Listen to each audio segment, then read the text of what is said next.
we're really excited to have everyone here today. Thanks for taking some time out of your day to be with us. Integris and Ingram Micro are great partners, and we have a lot of good information to share with you today. Or Eddie does, not me. But we're really glad you're here. Eddie, thanks for. By the way, Eddie lives in one of the greatest towns in America, just outside Greenville, South Carolina, where I went to college. And I love that area, and we're really glad and proud to have him with us here today. Thanks, Eddie, for being here. Oh, absolutely welcome. It's always great presenting with you guys, and the the other work that we also do. But this is one of my most favorite parts is taking and doing these types of informative webinars where we pick a subject that seems to be impactful for partners and prospects, and for you guys and for us, and things that are really out in the market and how things are evolving and always changing. So we try to bring you guys some of that information so that if you blink, half the time everything is advancing so fast that it's hard to keep up with the latest and greatest, what's new. And so we're going to go over some of the licensing today here with Microsoft and kind of step through some of the different features, inform you guys in what's available for what you might currently already have in your environment today, or maybe it's time to look for an upgrade, and kind of share with you what some of these new features and functionality are and what that would mean to you and your business. Right. I can go ahead and present. Let's do this, do that. And let me know when you see it. All right. It's there. Awesome. Okay. So this is one of the best tools that I have found. And a lot of folks do know about it, but this is available for anybody to go see. If you just go to the M365maps.com, you come up with this screen. This is something that was put together by Aaron, and Aaron is a Microsoft employee out of Australia. And this is not a Microsoft site. This is something he does on his own, and it's a very, very powerful tool. I always keep this up, because as I'm going through and I'm talking with partners and they bring on their end customers and we're talking about licensing, this is something that we can share back and forth, drive new questions, and expose everybody to what they would get when they buy certain Microsoft licenses. And that way we can take and help prepare for a good, encompassing total solution that will do everything the end customer needs. And then as we're having those conversations, and we'll kind of mock that today in that conversation on what it is that they need to help drive their business, not only from what verticals they're in, whether it's education, healthcare, manufacturing, enterprise, corporate type needs, or if it is, something that they have to be held to certain compliances. So if you think about NIST and HIPAA and a bunch of the other things that are out there, that way we can kind of get into that part of the conversation too. This screen seems a little busy, but it's going to look a little busier for a very brief second. As most people do know, dealing with Microsoft likes to change the names of things a lot. And as they go through these name changes, sometimes it's hard to stay abreast of, okay, well, I need this feature. Oh, well, they don't call it that anymore. What is that? Product name changes. Aaron kind of saw that, hey, there's a lot of name changes that are out there. The latest blitz through that used to be Azure Active Directory. Now it's called Microsoft Entra ID. So anything that was Azure AD, or sometimes you'll see it abbreviated AZAD, you'll see that under the Microsoft Entra name. So really good thing. And it goes down back to 2019. Maybe the dates might be a little off on some of these, but the being able to take and draw those parallels between those things, just so that everybody's vocabulary is staying the same as much as possible. This is a really good place to look at that. One other thing I want to mention as I'm going through these, and I'll show you how this works in just a few minutes. These are all hyperlinks to Microsoft's documentation site. Whenever you hover over something, you see that. These are all hyperlinks. I'll show you more about that here in just a few minutes, but it really, really helps when you're trying to take and dive into a feature, read a little bit about it, pass it to to the ultimate end user of the product. If they want to make sure it's fitting in with their needs, this is a good way to do that. Or if you just want to do some investigation on your own, this is a good place to also jump there and do that. So I'm going to click on down here, the feature matrix. This is the home page. When you type in m365maps.com, this is what you see. When you go off of the home screen, there'll be a little home screen button up here in the corner to take you back to this screen as well. So feature matrix, it's going to show all the different features. This is where it looks like an eye chart, but don't worry. Come up here and you select none. Then you can just come in and select the features or the SKUs that you would like to see the features of.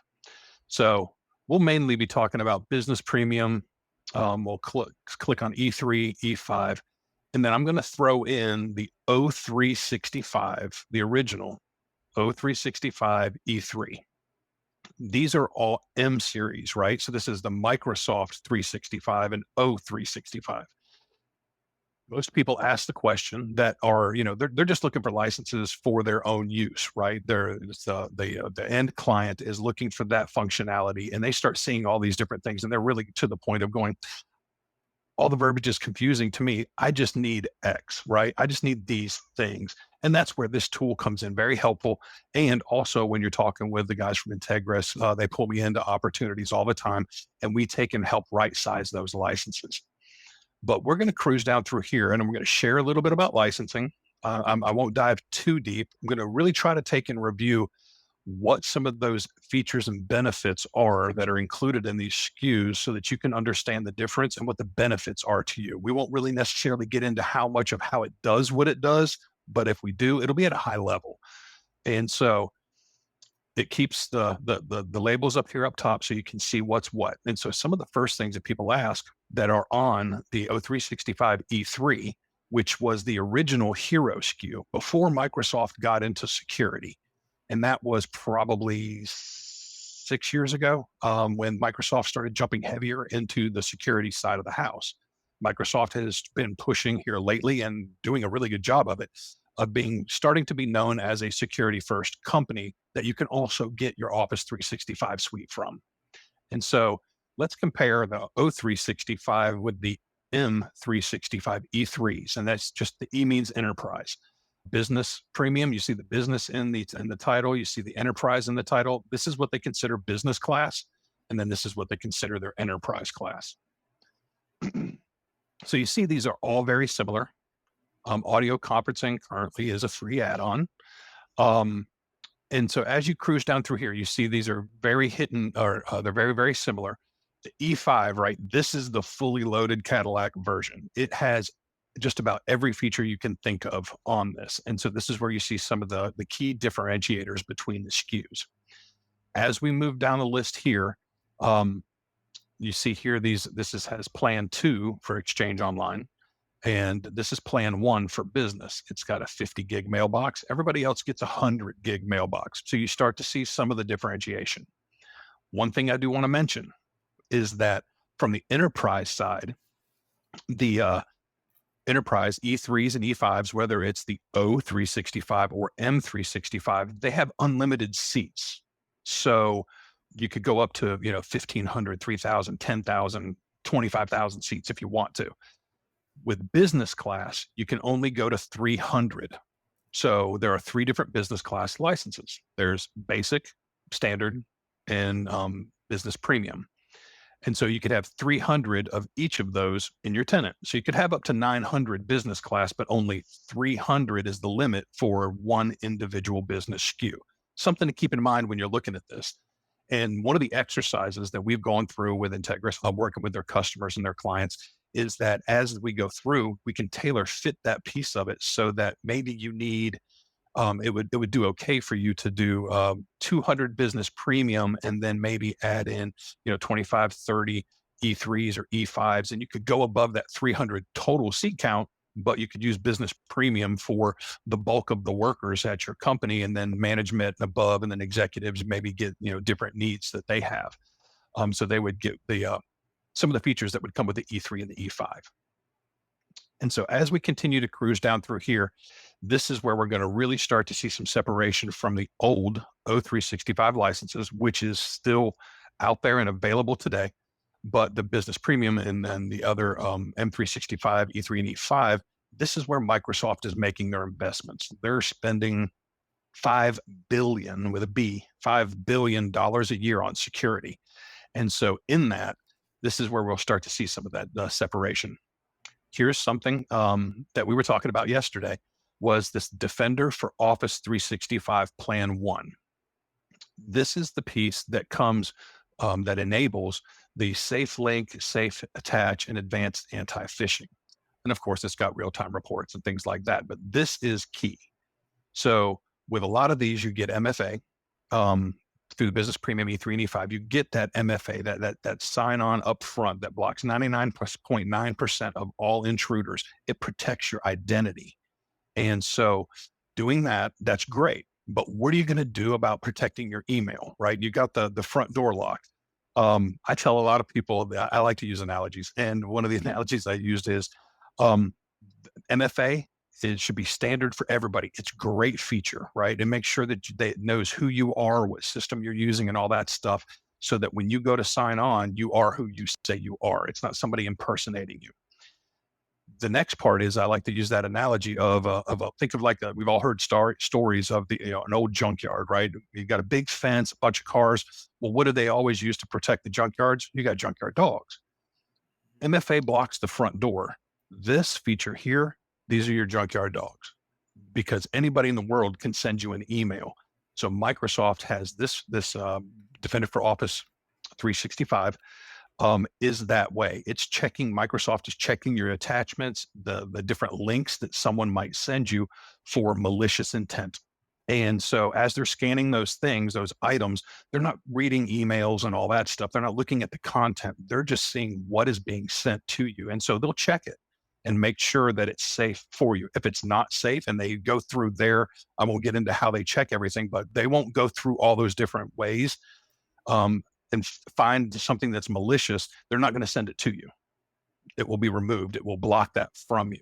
So that's the protection there. And so the one thing I would like to highlight is that you see Plan 1 does come with Business Premium. Business Premium is the new hero SKU for Microsoft. It's at a very discounted price compared to the other ones. You get a bunch of enterprise features because Business Premium was made specifically for those users that their business has 300 or less users. They didn't feel that it was, for lack of a better term, fair to be able to take and not offer up those enterprise grade features. And so you get the same Plan 1 that comes with E5. If you're looking to upgrade or you currently have Microsoft 365 E3, you need to purchase this extra license to enable the safe link and safe attach. If you don't have that, that should be your first phone call after this webinar, is to make sure that you get that turned on or you go buy that license and that you connect with Integris to go through and set that up for you. As we cruise on down here, you'll see, yep, everybody uses OneDrive these days. So as you're using OneDrive, you get 1 terabyte of space with Business Premium, and then the Plan 2 for the other plans are unlimited. So here we get to the enterprise mobility and security side. You see here that Office 365 comes with none of it. From here on down, this column is going to be pretty much blank. That's where the difference between O365 and M365 comes in. M365, for all intents and purposes, is O365 E3, and then they add security features and functionality to it. So if you're looking to upgrade your security around your O365, you may need to look no further than just to upgrade from O to M, and really don't need any third-party other features to come in and help get those get you to the point that you need. But the cool part about it is Microsoft works really, really well with all the other well-respected security vendors in the industry. So if you need a little extra email security, or you want to take and get some special reporting or something like that, most of all those things integrate very well with Microsoft. But that's a really good question to ask. Give us a call, if you want to have that discussion, drop your name, your contact, your email, whatever, into the comments, And that way we can follow up and answer any questions that we have or that we don't get a chance to get to today. And so this here, as we all just learned when we looked at the name change, this used to be called Azure Active Directory Plan 1 and Plan 2. Now it's Entra ID Plan 1 and Plan 2. So from the MSKU side, everybody gets Plan 1. Plan 2 only comes with E5, but you can add it to that if you would like. Well, why would you want to add it? The biggest add-on is either entitlement management, the privileged identity management, but my favorite part of this one is really the risk-based conditional access. Conditional access, it's kind of in the name. You have to meet certain conditions before you are granted access, is what it means. And so what this does is you have conditional access down here. So me and Jay, we're talking and we're going through something and we're building out this for a company. And why would you want the conditional access? Well, the conditional access and those conditions that have to be met, you could take and you could set it. And I like to use the example of like HR files, right? It's all your employees' information, their social security numbers, their benefits, might even have some of their, their health issues. You've got the names of all their family members and stuff all in that special folder in HR. Well, you don't need everybody in your company to have access to that. So what you can do is you can set, okay, only these few people, your HR team and maybe the executives have access to those folders. Inside those folders is where you have that PI, is what they call it. It's your personal identifiable information. That is the thing that most everybody who touches somebody else's information should hold very sacred. It's very secret, and you keep that to yourself. As you're going through, so those folks that need to get into that information, you can set it up to where they only can access that information if you are at your company's brick and mortar. You're physically in the office, and you can set a time parameter on it that you can only access it from 8 in the morning till 5 in the afternoon, or and Monday through Friday. The risk-based conditional access adds in the extra feature to where it's going to be on a known good network, right? If you allow somebody access to some of that information from outside the brick and mortar, but you don't want them accessing it from Starbucks. It's got to be from their home network that has been tested and approved, and seen that they can tie that to that user. So for like me, I've got a company owned laptop, my cell phone that we would take to use for our authentication and using the Authenticator app. So it would know that I am who I say I am because of I have a password that I know. It's something I know, something I have, and something I am. So the something I know is my password, right? The login. Something I have would be my cell phone. That's what I use for my authentication. And it would send me a message and I type in a code and then I hit my thumbprint. My thumbprint is the something I am. Thumbprints are very hard to take and duplicate. I know it looks really easy in the movies. Somebody goes up to a wine glass at a bar and they take a piece of scotch tape, peel it off, and boom, they're into somebody's network. That's not how it really happens. But these features are available. And so if you need some more of that, that extra added security, then you could add the plan 2 to these as well. Hey, Eddie, if you don't mind, Yeah. some people might not understand what Active Directory is. What does Intra do for a customer that has a domain controller on site?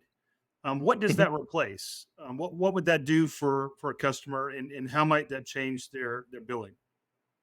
In the easiest terms for that, or the easiest way to describe that, pardon me, is the Active Directory side. Think of it as it's your list of people that can actually take and access your network. So if you have a box, running a directory on site, if you run Azure Active Directory, well, now we're talking about potentially taking and moving you into a hybrid network to where if you have folks that are out in the field, if I'm grabbing my cell phone and I'm going to take and, log in and get to my email, get to my Teams, get to my OneNote, whatever I need to do on my phone, my tablet, my laptop, then what it allows me to do is authenticate out in the cloud and then that links that back to my on-site directory box that I've got running in my network. And so that those sync. And so when those sync up, then I have access from outside to inside stuff. The way that it would work if you were taking and you totally moved your directory, you no longer had an on-prem directory and it's all out in the cloud, then everybody authenticates through the cloud. And most of the time you would take and have some of your servers at that point in time running on what we call an Azure instance up in the cloud. And so everything is syncing up there. It's all up to date. Microsoft keeps everything moving in that direction. You no longer have to worry about the hardware maintenance on the servers and supplying all the power and keeping the room cool, right, for your servers. Right. You start doing that piece of it, and then that's what helps, and that's kind of where everything is moving to. Everybody knows everything's moving to the cloud, but it just it allows everybody to sync up through that, no matter what your location is, and allow you to take and add access those certain features and functionality you need to perform your jobs. Great. Thanks for explaining that. No, very welcome. And that's really when it comes down to it, as a lot of these things, it all works together. Several years ago, before Satya took over the company, basically everything was very siloed. And one of the things he did was he come in and he ripped down those silos. Now everything is blended together and works much better, much more hand in hand, and those groups all work much better together. And that happened like 5 years ago. And so these things really seem to help with what these features and functionality can do. And it all just points back to the benefit being to the customer. Um, as you come down the list here a little bit further, you do see that O365 does have the Azure AD, or I still call it Azure AD, Entra ID. And then as you get down to this part here is InTune, right? So InTune gives you the ability to take and manage the mobile devices. And there's two different forms. You have mobile device management and mobile application management. So this is my phone. It's one of those little fancy, folds. I love this thing. It's great. But it's my phone. I pay for it. It's my property. So Ingram Micro takes and they manage the applications that they allow me to put on my phone. So me being able to say, and when I'm traveling, instead of having to pull out my laptop because my phone, folds open and I've got a lot more room, I can check email, I can put together presentations, I can take and go through Teams. And so it's just much more convenient for me. But what that means is if the day comes that I need to leave the company, or maybe if I get a promotion and I need access to other apps and programs, then they can open that up for me to use on my phone. They manage the application on my phone, not the device itself. So in contrast to that, if it was a company issued device or a laptop, then they're able to take and go through and push notifications and do all kind of stuff. They actually manage the device. So funny story, was going through the airport, was literally within the first month of employment at Ingram Micro, hired to do a cybersecurity job, to build out a cybersecurity group within Ingram Micro. And my counterpart at the time leaves his laptop at a restaurant in the Atlanta airport. And we're flying out to Seattle to Microsoft. And so he gets there and he's like, dude, I am so messed up right now. He's like, I left my laptop. Everybody's going to think I'm terrible at this. And he got a phone call, somebody from Delta found his laptop, boxed it up, and overnighted it to him in Seattle.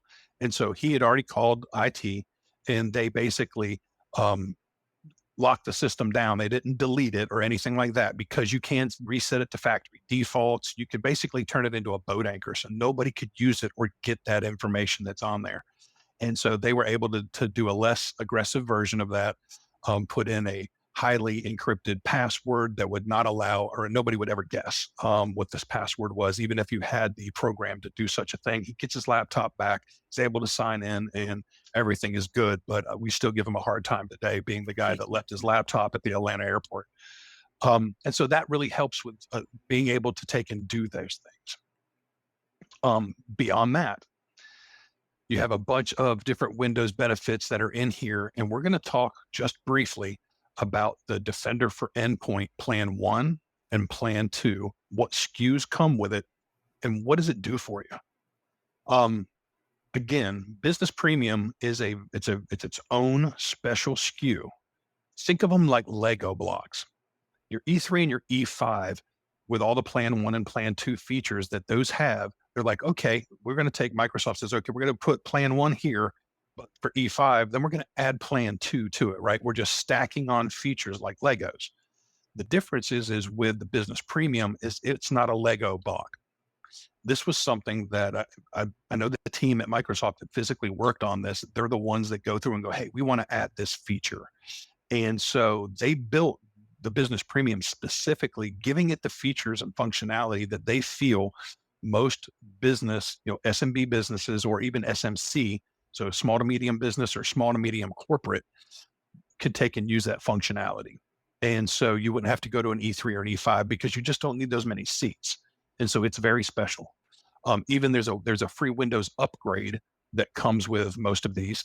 And the Windows version here that you can go to for that's included with Business Premium is the only place you can get that version of Windows. E5, E3 don't come with it. It's very specific to Business Premium. So it's a really good SKU, and it is now considered the hero SKU. So the way that I explain the difference between Endpoint Plan 1 and 2 for E3 and E5, E3 comes with Plan 1, E5 comes with Plan 2. The E3 version is reactive. It's sitting there waiting and ready. As you go to open something up, it scans it. As you go to access a folder, it will scan it real quick. So the difference is that E5 Plan 2 is proactive. It's always looking, it's always scanning, it's trying to take in, it's got the threat analytics built in. It's also got the threat hunting, or it's labeled here, advanced hunting, threat analytics, vulnerability management. When you look here, here's your EDR, endpoint detection and response. It's all those things that are built into the Plan 2 version. You can add Plan 2 to E3 if you want this extra to be added there. But this is what they call Defender for Business. The part that's included is separate.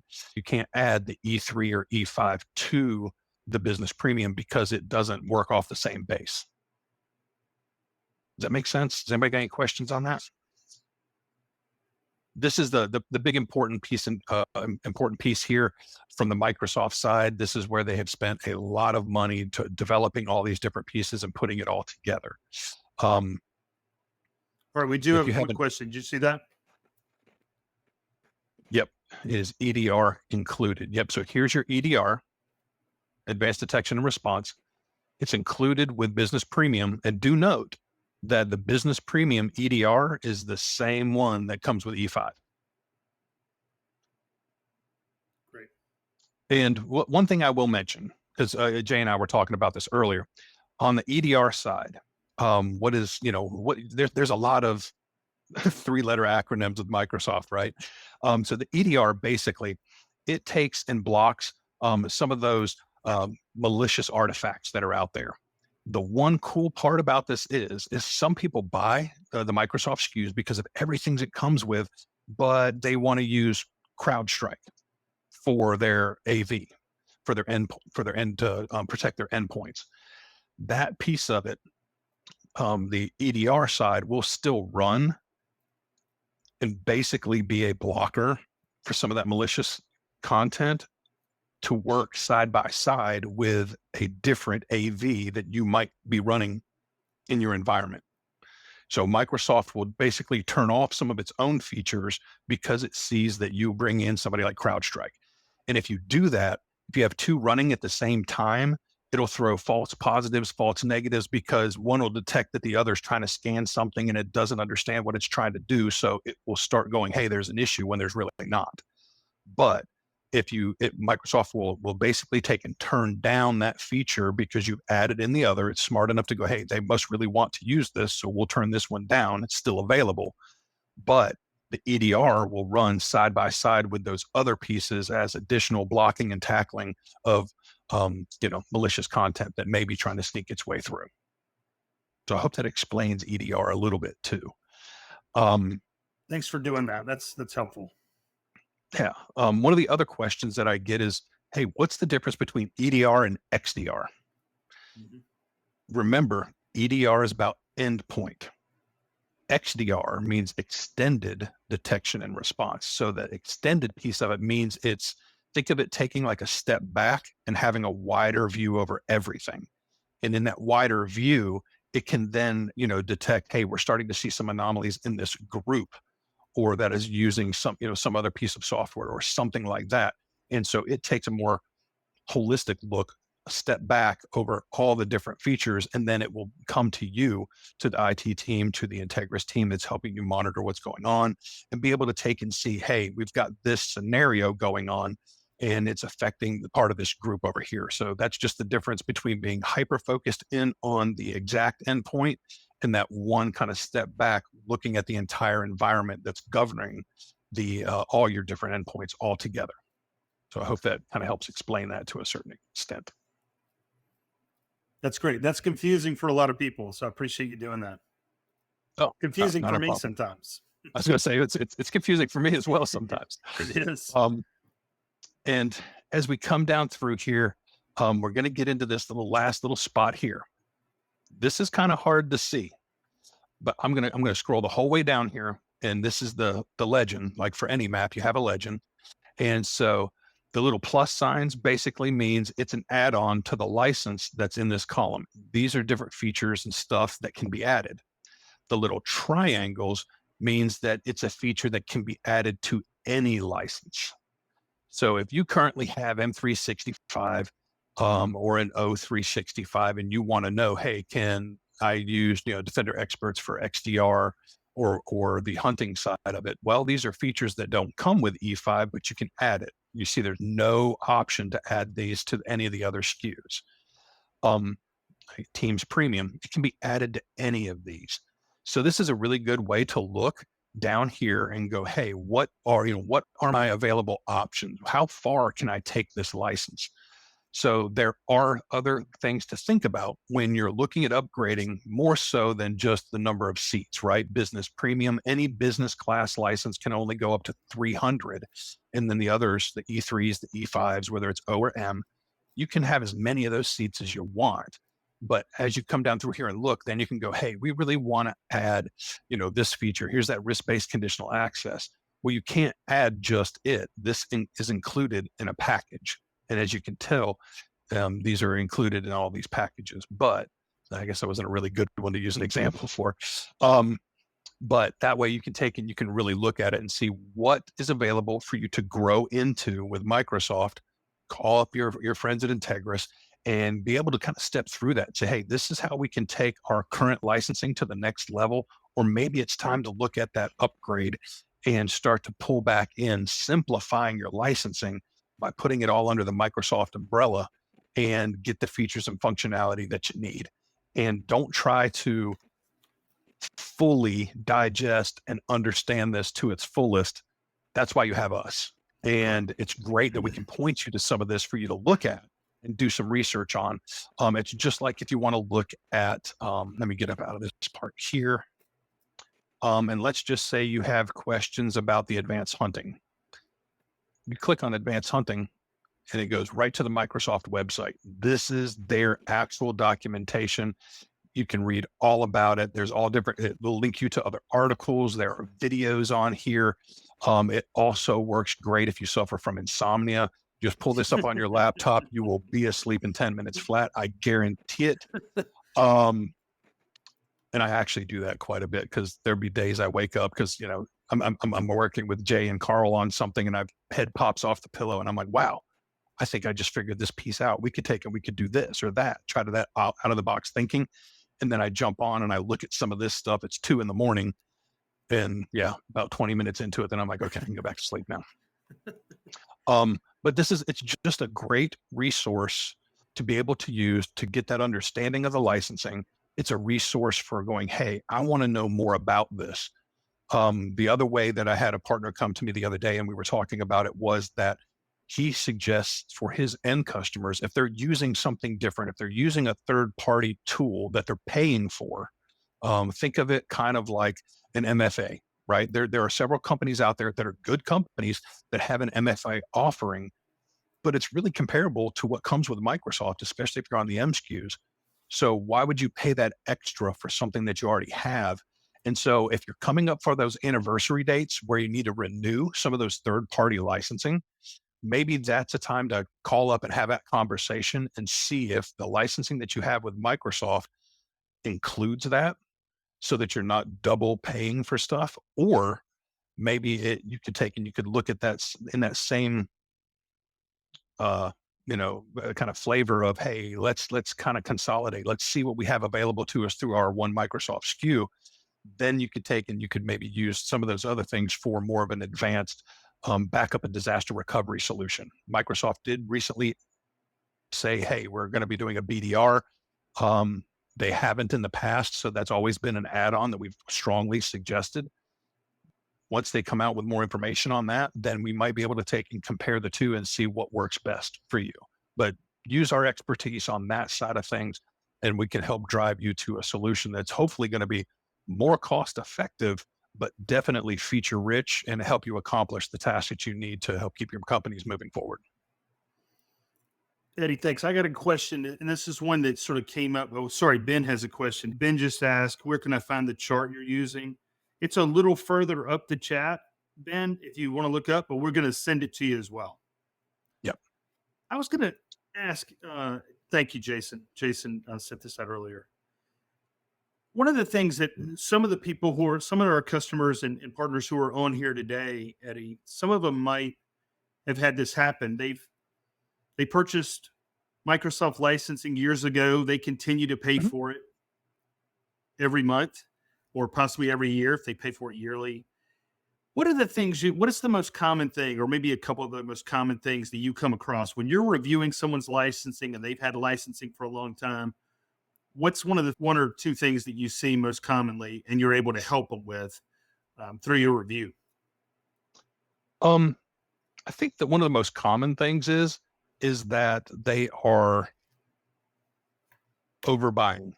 Basically, they're being oversold or undersold.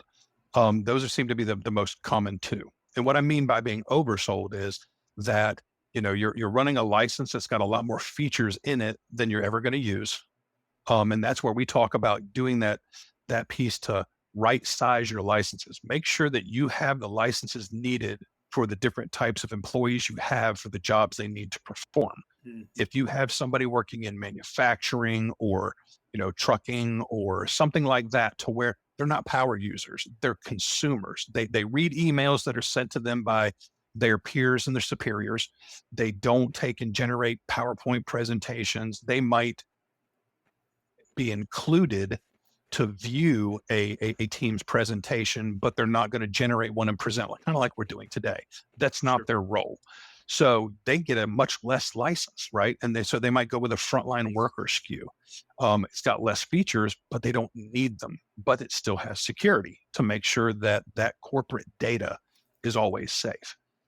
So helping right size those things there. The other piece that is usually common, because everybody's like, hey, we're still doing the same thing we've always done. If it's not broken, don't fix it. Um, if they're adding in a bunch of other third party pieces, those can get really cumbersome. And then think about the strain on your IT group, because it's not just them, hey, we got to go through and do our Microsoft updates. A lot of times, if those are turned on, it's all done in the cloud. It's just done, right? You don't have to go through like you used to and get the DVD and put it in the server and update stuff. Yeah, those days are long gone. So what that does is, if you're still using O and 5 or 6 other add-ons, if you upgraded to M, usually those add-ons go away.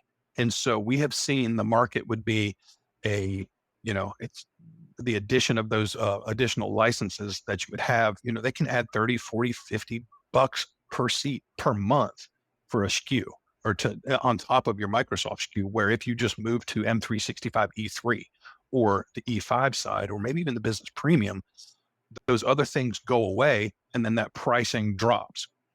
But what's really important that a lot of folks don't talk about during that discovery piece that we're going through, and we can help walk you through those things, is then comes the time where we help tailor fit those security SKUs, those security features to your individual company, because not everybody needs that same functionality. Kind of like we were talking about, are you bound by compliances due to the vertical that you provide your services to?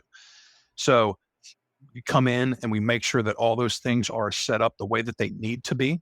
And that's why you bring somebody like Integris to the table, is because they have that expertise and that professionalism to come in and say, okay, let's set all these different features up. Let's set up your MFA. Let's set up your data loss prevention, and your advanced threat protection, or that Defender for O365 and Intune and Teams. Let's go through and we'll set all these things up. And so they can come through, make sure it's fit just for you. And then that way you'll lessen some costs there, and from your month to month payments. And it's all under that one single, I hate to say, pane of glass. And that makes your IT teams much easier. So they don't have to go, okay, it's time to update our Microsoft stuff. Oh, wait a minute. Now we've got to update our Acronis for our BDR, our Proofpoint for our extra email filtering and stuff like that. And oh, by the way, we got this one and we got that one, and on and on. That starts to take away from some of that time they have to actually accomplish other tasks inside your walls. Exactly. Well put. And when you were talking, it also made me think about, as you went through this, there's so many features of a lot of these licenses. And I'm sure there are people who aren't taking advantage of some of these features too. And some of them Oh, could yeah. really change their business. Absolutely. Absolutely. I mean, some of the early metrics about thinking about just using Teams. And we did some math on it because of how Microsoft presents it. And I mean, it's like you literally get like an additional work week per like quarter, something like that. So you get Wow. much more out of your employees, but they are just being more effective at what they do. And so if you give them those tools to be more effective, more timely, and open up those paths for communication, whether it's internal or if you are federated, so you can talk to your customers, Sure. being able to take and do both of those things, it just helps kind of bring that back to life. So if you have somebody, if you are one of those ones that are out there and you haven't done a good review over the last 3 or 4 years of what your solution is, what you're using, so your Microsoft plus whatever else, it would probably be a good time just to review it, because we've had so many vendors come out besides Microsoft, come out with so much new good stuff since the pandemic. You could be missing out on a lot of features and things like that. So I would definitely try to schedule some time with your friends over at Integris to go, hey, let's review what we're currently using today. It's been a while, and see if there's something out there that could help us be more collaborative, more secure, and just do a better job internally and externally in supporting our customers and things like that. That's great. Eddie, thanks for being here. I want to make sure we get everybody's questions. And does anybody else have, please, if you have some, a lot of people have already put some questions in the chat, which we appreciate. Does anybody else have any questions this afternoon? And by the way, Carl mentioned this. If you look back through the thread at 111, he mentioned that we at Integris are offering free license reviews to people who sign up using this link. You can see that link there, and Carl's got it right here. Make sure you remember that. I'll make sure let's see if we go down here. Carl just replaced that. And also, as Carl mentioned earlier as well, we're going to be pushing out this recording so you can watch it again. If there are people in your company who didn't get to watch this, or people that you know at other companies you might want to send it to, please send in that. We just really appreciate everyone being here today. Again, this is something that a long time ago, you didn't have a lot of options with Microsoft licensing, but today there are a lot of options. And as Eddie's pointed out today, it can be a little confusing. So hopefully this clears it up for you. Hopefully if you are using this link, or you're using this link with your provider, whether it's Integris or someone else, you can learn a lot from it, and hopefully possibly save yourself some money and possibly get some better functionality out of Microsoft as well. By the way, did you see Drew's question? Go ahead. Yeah, I just saw it. Any Yeah. nonprofit advice? That's a really broad question, Drew. But Make sure you're using TechSoup. yeah, definitely. There are some changes coming with Microsoft. nonprofit, charity, education, and government in the very near future are going to be pulled into the new commerce experience, NCE, as you'll hear it called. That's a whole nother discussion. We don't have time to get into that today, but there are some changes coming to nonprofits. And so the piece on that is really on the nonprofit side, right? There is the benefits, they're basically very, very similar licensing. Sometimes there's a little bit of difference here and there, especially on the government side. But for your nonprofit stuff, there are discounts and all that stuff to be able to move to the nonprofit and education and charity side. So take advantage of those. Integris knows all about that and what they can offer up to you guys, kind of what you align to, get your OC3 designation, make sure it's approved, because Microsoft has to go through and go, yes, we recognize you as, and I think I'm saying that right, it's that OC3, right? Is for charity, my brain, or a nonprofit, my brain just went blank. Either way, that you have that designation and that they approve you for it, so that once you get that approval, then you can take and you can move forward with that charity licensing, and you're able to step through that and get those licenses and add them to your tenant. So you get that pricing discount, but it still comes with all the features and functionality that we went over. So there's really not that much difference between the nonprofit and the feature. From a feature set, it's more of that pricing advantage, but you do have to make sure that if you've never had that Microsoft approval before, would probably still try to run it up the flagpole just to make sure it doesn't slow the process down. So I would say do that early on in the process. Thank you, Drew. If that answers your question, if it doesn't, please follow up with us. We'll follow up with you and make sure. And then Rose has a question. Can you see that one, Eddie? Yep, I'm looking at that one now. Actually, I would say that you would not need to downgrade the mailbox.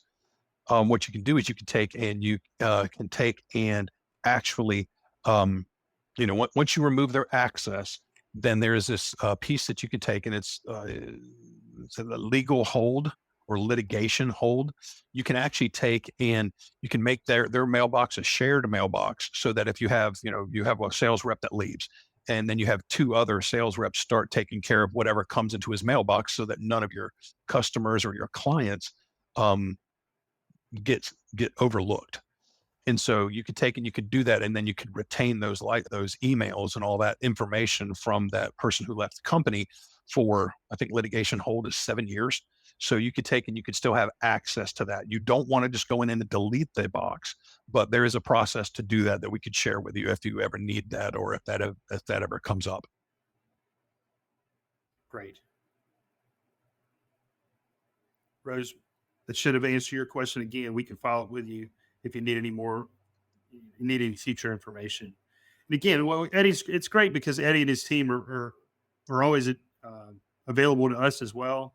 Really helps us when we get in situations, because he's the expert. We're not experts. We have people who are experts in setting up Microsoft, but his selling expertise and understanding these products, and understanding, especially when he listens to a customer and they explain what they're trying to do or what their goals are.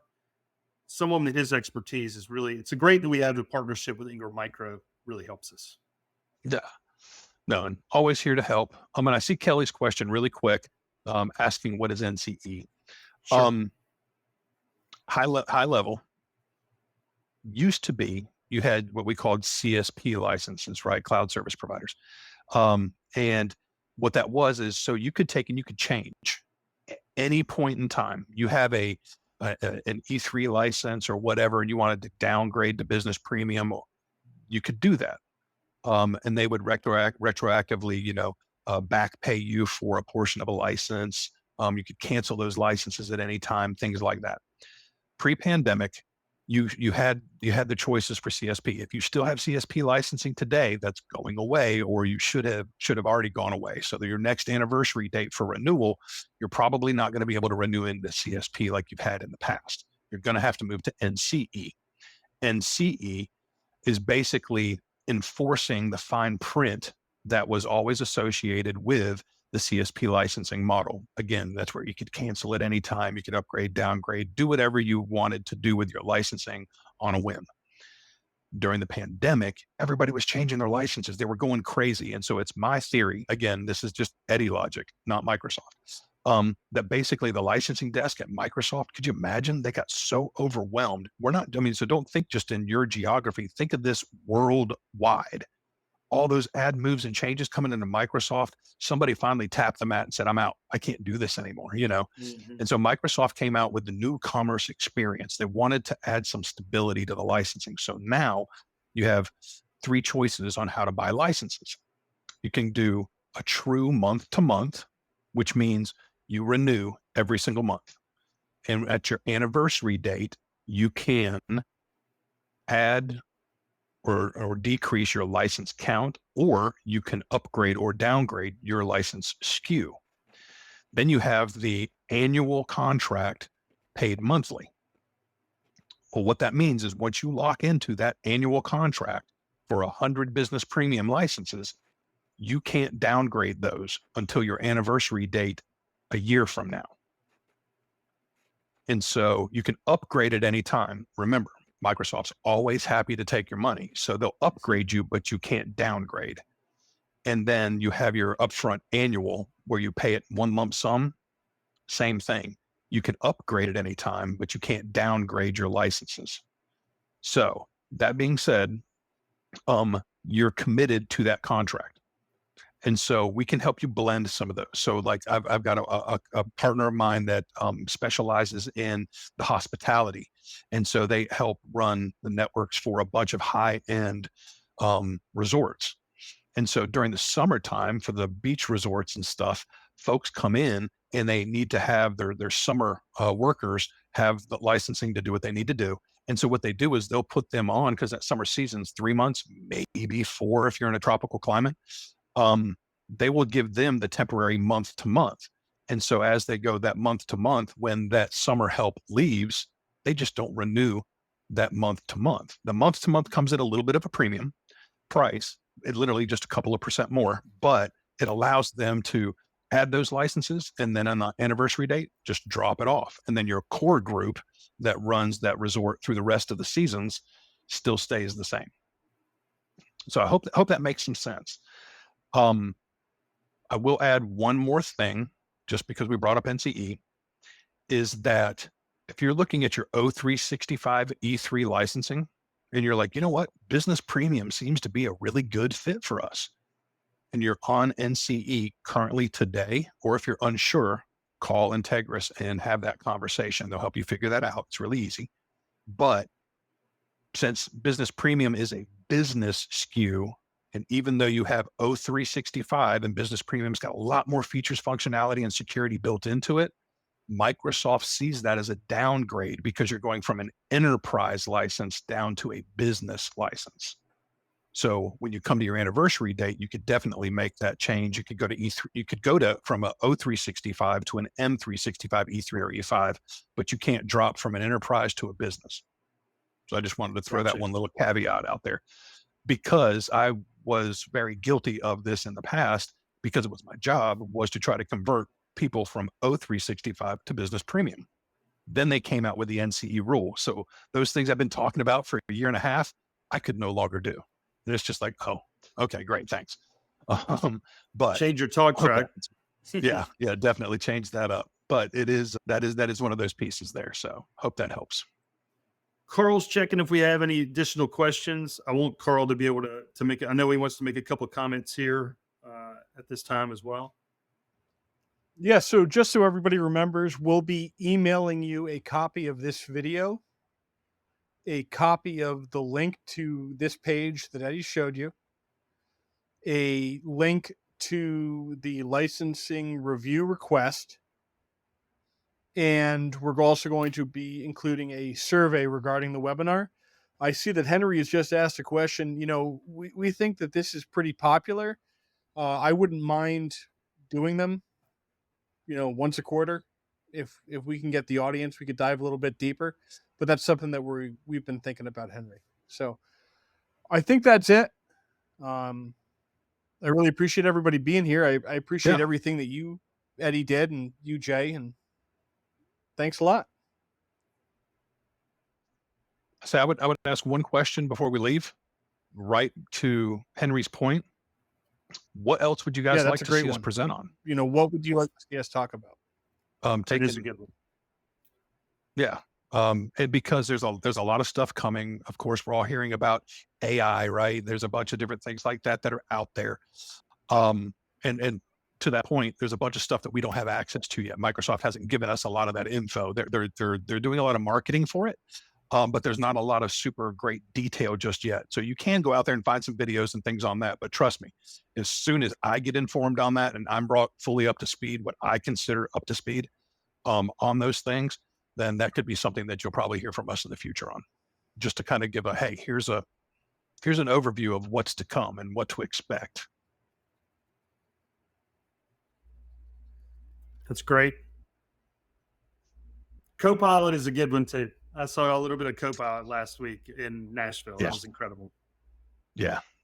I'm actually going to be spending some time next week out in California with a couple of Microsoft certified trainers that have been employed by Microsoft for like 30 years. So they've forgotten more about Microsoft than I know.